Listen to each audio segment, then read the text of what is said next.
Hi everyone, this is Shivangi. I welcome to all you explain all information regarding to BSc in Agriculture.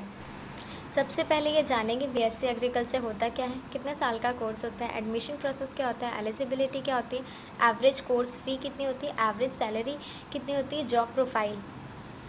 What is BSc in agriculture? BSc agriculture 4 year programme होता है जिसमें आप study करते हैं agronomy की, horticulture की, plant pathology, entomology, soil science, food technology, agriculture, economy, home science, fishery, forestry and veterinary science.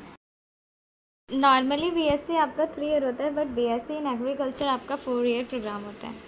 Admission process की बात करें तो एंट्रेंस क्लियर करना पड़ता है आपको। एग्जामिनेशन स्टेट लेवल पे भी हो सकता है, यूनिवर्सिटी लेवल पे भी हो सकता है और नेशनल लेवल पे भी हो सकता है। GBPOAT ये स्टेट लेवल एग्जामिनेशन है। ICAR Indian counselling agriculture research national level examination है, जबकि IGKV ये यूनिवर्सिटी लेवल एग्जामिनेशन। SAAT ये डीम्ड यूनिवर्सिटी एंट्रेंस एग्जामिनेशन होता है। KCET एग्जामिनेशन देने के लिए आप कर्नाटक से बिलोंग होने चाहिए, जबकि BHU का एग्ज़ाम देने के लिए आप किसी भी स्टेट से बिलोंग कर सकते हैं, आप दे सकते हैं। ICAR BHU ऐसा एग्जामिनेशन है जो आप कहीं भी से स्टेट से बिलोंग करते हैं, आप इसका एग्जामिनेशन दे सकते हैं। एलिजिबिलिटी क्राइटेरिया की बात करें तो आपके पास साइंस होनी चाहिए, PCB या PCM होना चाहिए, एग्रीकल्चर भी हो सकता है।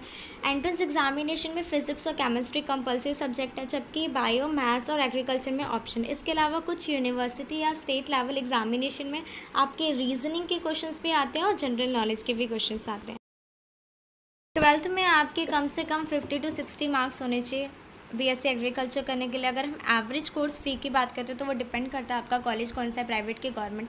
प्राइवेट में आपका 4 to 5 6 7 अप टू बताने कितने लाख चले जाते हैं, लेकिन अगर हम गवर्नमेंट की बात करें तो मैक्सिमम 2 to 3 लाख आपकी फ़ीस जाती है। अगर एवरेज सैलरी की बात करें तो वो आपकी 3 to 6 लाख पड़ती है, इससे ज़्यादा भी हो सकती है, वो आपके एक्सपीरियंस पर डिपेंड करती है। बीएससी एग्रीकल्चर करने के बाद आपको as a manager, as a marketer, as a officer आप काम कर सकते हैं। आपको government as well as private sector दोनों में ही जॉब की अपॉर्चुनिटीज़ मिलती हैं। उसके अलावा प्लेसमेंट के थ्रू भी आपको अच्छी खासी जॉब मिल जाती है। जैसे जैसे आपका एक्सपीरियंस बढ़ता है आपकी सैलरी भी बढ़ जाती है। ज़्यादातर जॉब पाने के लिए आपको एंट्रेंस देना पड़ता है, इसके अलावा आपको इंटरव्यू के थ्रू भी जाना पड़ता है।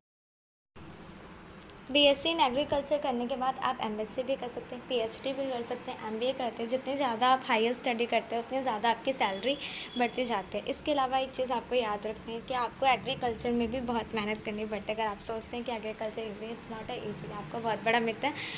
लेकिन आप मेहनत करेंगे तो आप बहुत ज़्यादा सक्सेसफुल हो जाएंगे। बहुत अच्छी अपॉर्चुनिटी प्रोवाइड करता है। And thank you, work hard because it's really need.